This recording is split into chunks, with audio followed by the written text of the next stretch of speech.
Michael Bevan has hardly had an opportunity in this Wills World Cup to date. It's his career, 841 at 64.69. He's a good player, left-hander, and a good all-rounder. He's been bowling well in the course of this cup, but he's had very little chance with the bat. He's made just those 20 runs, and that's in 6 games. They've never got down to him before, but they're certainly down now, and this is why he's in there. Well, we've seen Stuart Law get onto the front foot, and he's looked by far the most comfortable of the Australian batsmen. But Steve Waugh playing off the back foot, allowing a little bit of movement off the wicket. That defeated his attempted push.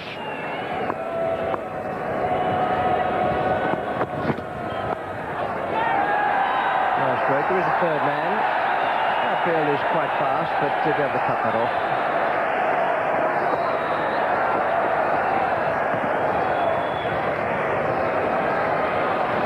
Good runners between the wickets, Law and Bevan. Bevan is just about the fastest in Australia. Law is also quite fast.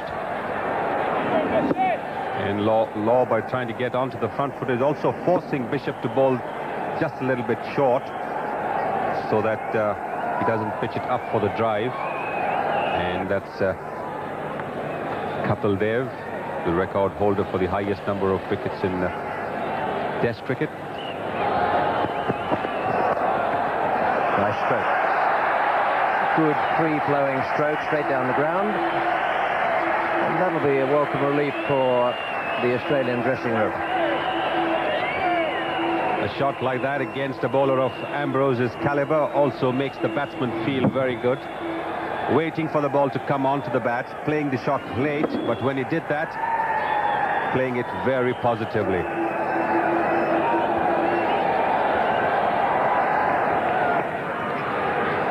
Law's only made 8, so there's no real reason for Kirtley to be totally dismayed, and the Australians have only made 23.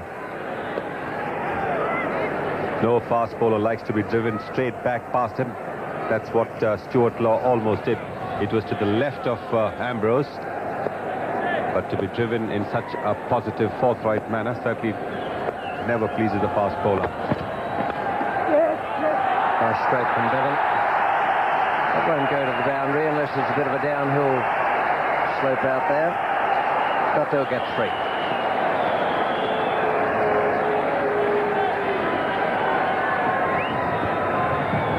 And we're into the 12th over.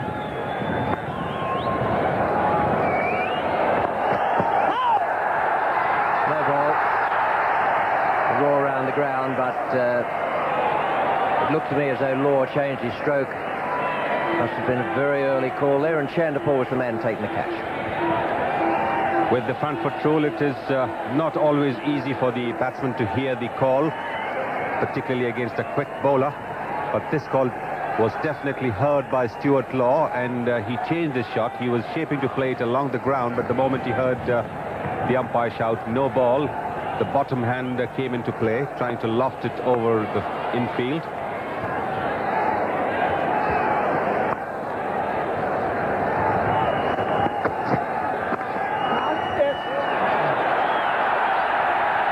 For Jimmy Adams.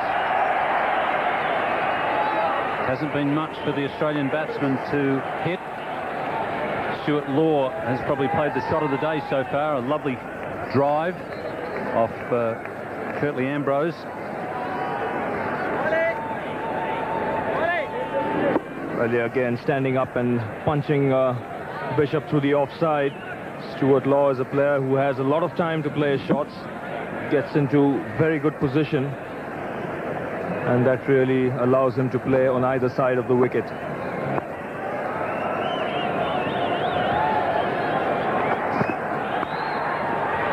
Oh, well fielded.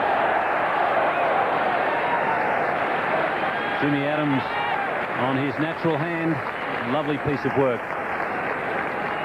Well, the West Indians are hot, not only when bowling but also in the field, and Jimmy Adams here throwing himself to his left and making a superb stop. When a side is on top, suddenly you find fielders everywhere, and runs are hard to come by, and this is a perfect example of that. long spell for Ian Bishop. He picked up the wickets of Mark Taylor and Steve Waugh, both batsmen bowled. And he bowled 8 overs in that opening spell. 1 maiden, 2 for 19 for Ian Bishop. Far and away his best performance. He only had 1 wicket coming into this match. So that was an inspired move by Richie Richardson to give him the new ball. And it's paid off handsomely for the West Indies. Otis Gibson is now going to replace Ian Bishop. Otis Gibson, who hasn't played a lot in the World Cup because of a groin injury. 3 matches for Otis Gibson. He also has only taken 1 wicket. Once again, Jimmy Adams. He's been very agile in the field. Well, the outfield is brilliant. It's like a billiards table out there, and the fielders don't mind throwing themselves around. And here Jimmy Adams takes off like a goalkeeper.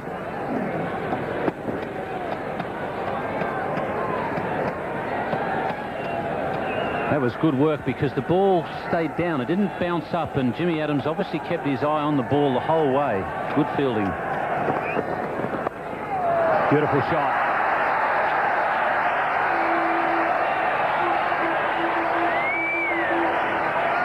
It's 42 for 4. And Michael Bevan, who really hasn't had much of an opportunity in this World Cup, has just surpassed his best score for the World Cup, which is 12. So he really hasn't had much of a chance. The runs have all been made up the top end of the order. So this is a huge challenge for him. And there it is. He got 12-2-6. New Zealand didn't bat, Zimbabwe didn't bat. And there he is, 9 not out. Oh, this could be out. He's missed the stumps. Well, they're both very quick, but I reckon that would have been out. Well, we haven't seen the West Indies hit the stumps on too many occasions on these run-outs. I was even remarking to the coach and the Roberts that they need to do a bit more work on where that is concerned. Again, missing the stumps. A lot of opportunities like that came up against South Africa. Not once was the stump hit. Well, that's over the top, and that's 4. That was a very short delivery. They've been waiting for a bad ball, and they've not received many, and that was very, very well played. You get a bad one, you've got to hit it for 4, and he did that. Yes, that was a very good shot by Stuart Law. Pitching about halfway down. Lots of space in the mid-wicket region, especially the straight mid-wicket region. The man out there is pretty square. Hit it over short mid-wicket and a comfortable boundary. Got that one away to mid-wicket. That's beautifully played. It's into the gap. Will it get there? I don't think so. He hasn't quite middled it. Very, very high.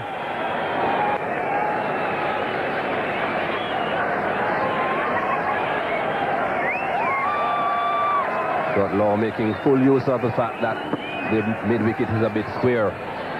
Hitting in front of square again, lofted a long way in the air. It's pretty far out there, very difficult to clear the boundaries on the onside, but picking up 2 runs.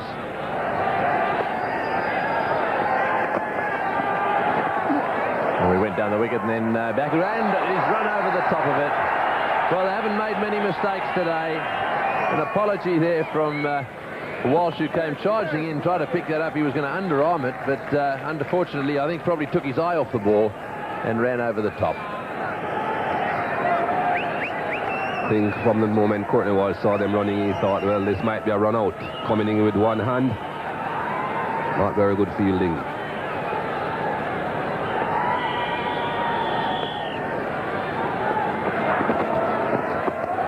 In the air, and it's run through him as well. Well, that was just short of him, just for a second, I think, that Ambrose thought he should go forward.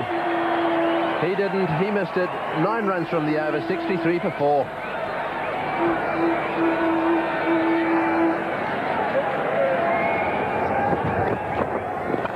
That's better into the gap that time. Don't fetch that. Beautifully played by Bevan. That also brings up the 50 partnership. That's better. Beautifully timed into the gap, and it was always going for 4. Very good shot by Michael Bevan. The ball was pitched up half volley length, and he placed it beautifully. Right between the man at extra cover and the widest mid-off. Very well struck. Well, perhaps Bevan now is going to start loosening up, finding the gaps a bit. So a good partnership being put together here by Stuart Law and Michael Bevan. Disastrous start. Have a look at the top of that card. Really disaster. And look at Ambrose's figures. 6 overs, 1 maiden, 2 for 9. He's got 4 left. And it's going to be Harper to continue with his off spinners. Deep mid off.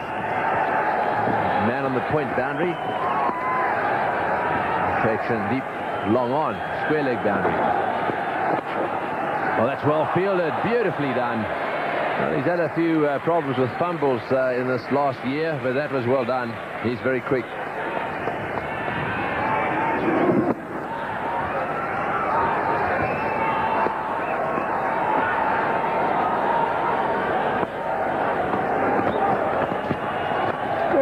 That's well played. That's into the gap, and he's missed it.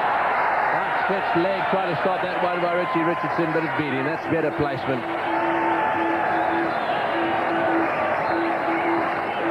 I've seen Richie Richardson attempt this type of a stop on quite a few occasions, and very rarely has it worked. It would have been better for him to dive and just try and use his hands than to try and stretch his legs out there.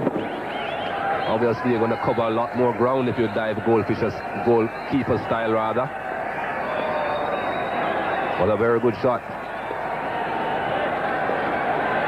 78 for 4, and in the commentary box now, Richie Benno, and with him, Ravi Shastri. Thanks, Tony. That was slightly better than last time I was in the commentary box. And it might have been slightly worse.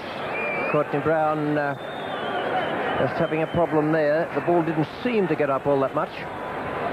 Yeah, this was fired in by Roger Harper. It was full. And that definitely was a stumping chance because Courtney Brown unable to collect it. Michael Bevan way out of his ground.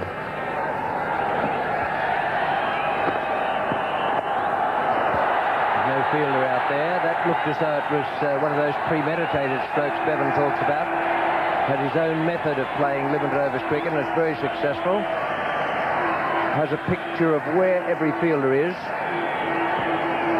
Well, he's picked a spot here. He had decided that moment Roger Harper bowls into him, with the ball coming into him from outside off stump, with a man not there at deep mid-wicket, he's going to hit it in that gap. A typical left-hander shot, getting him 4 important runs. Ian Bishop is the bowler. Bevan takes the strike. And one must remember, this is a pressure game. It's the semi-final of a World Cup. And once you put runs on the board, the other side has to get it.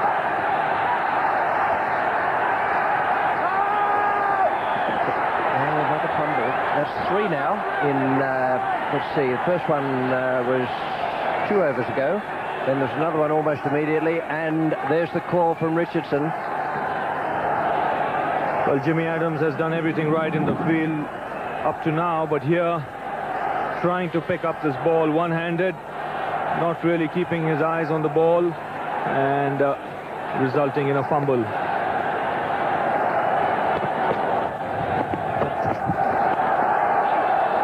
Another fumble. Oh, that's 3, 4, 5.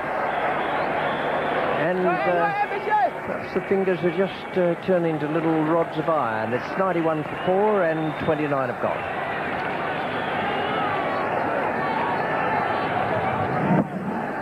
And the West Indians now wilting under the pressure put by these 2 Australian batsmen. They're running hard. Lara, the culprit on that occasion, not getting down in time to stop that ball. There's something of a moment of truth for these 2, because Curtly Ambrose has come back and he's still bouncing into the wicket. Oh, good running. Atherton is like lightning coming around there, and it brings up the 100, 101 for 4 in 31.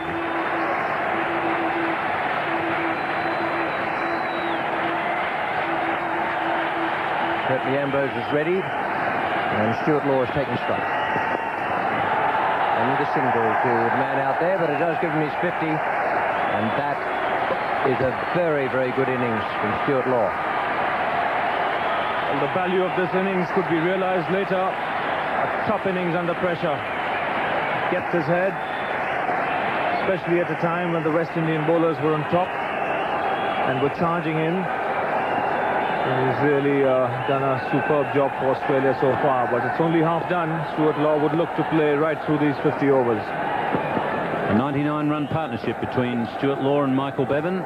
Much needed partnership. That's the 100 partnership.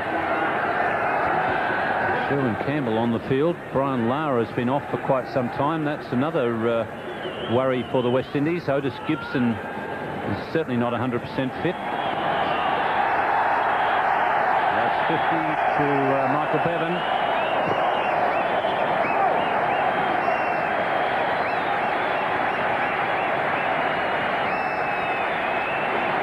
Half centuries are definitely important to an individual player, but when they come in a situation where the side needs runs from your blade, it's even more satisfying. Michael Bevan and Stuart Law must be very happy with their performances today.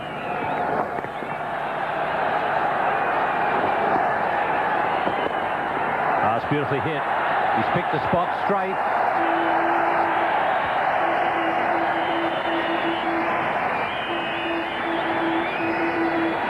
And Jimmy Adams gesturing over there that he didn't quite pick up the ball, because there you are. And good news for the West Indies is Brian Lara is back on the field. He's been off the field for quite some time. That'll be the last thing they need, is an injury to their top-class batsman.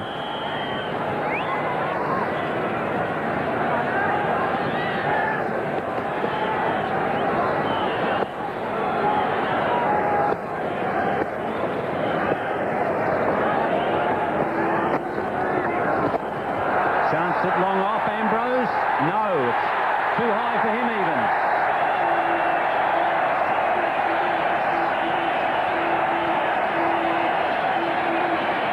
Less than 10 overs to go, the Australians realizing that they need a few more boundaries to get the total past 200. And Ambrose was perhaps 5 yards inside the boundary ropes. If he had been right on the ropes, perhaps he could have made it. It was not to be. It's a good shot that by Michael Bevan.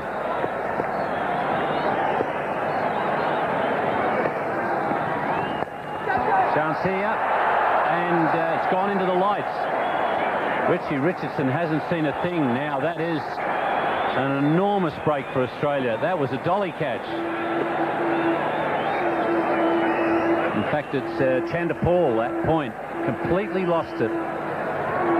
Maybe there was a case for wearing those tinted glasses that the players wear nowadays.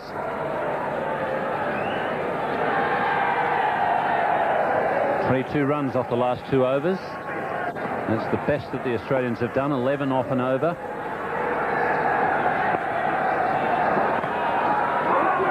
Chance at the bowler's end. Must get a run out, surely. Stuart Law is the man that's gone.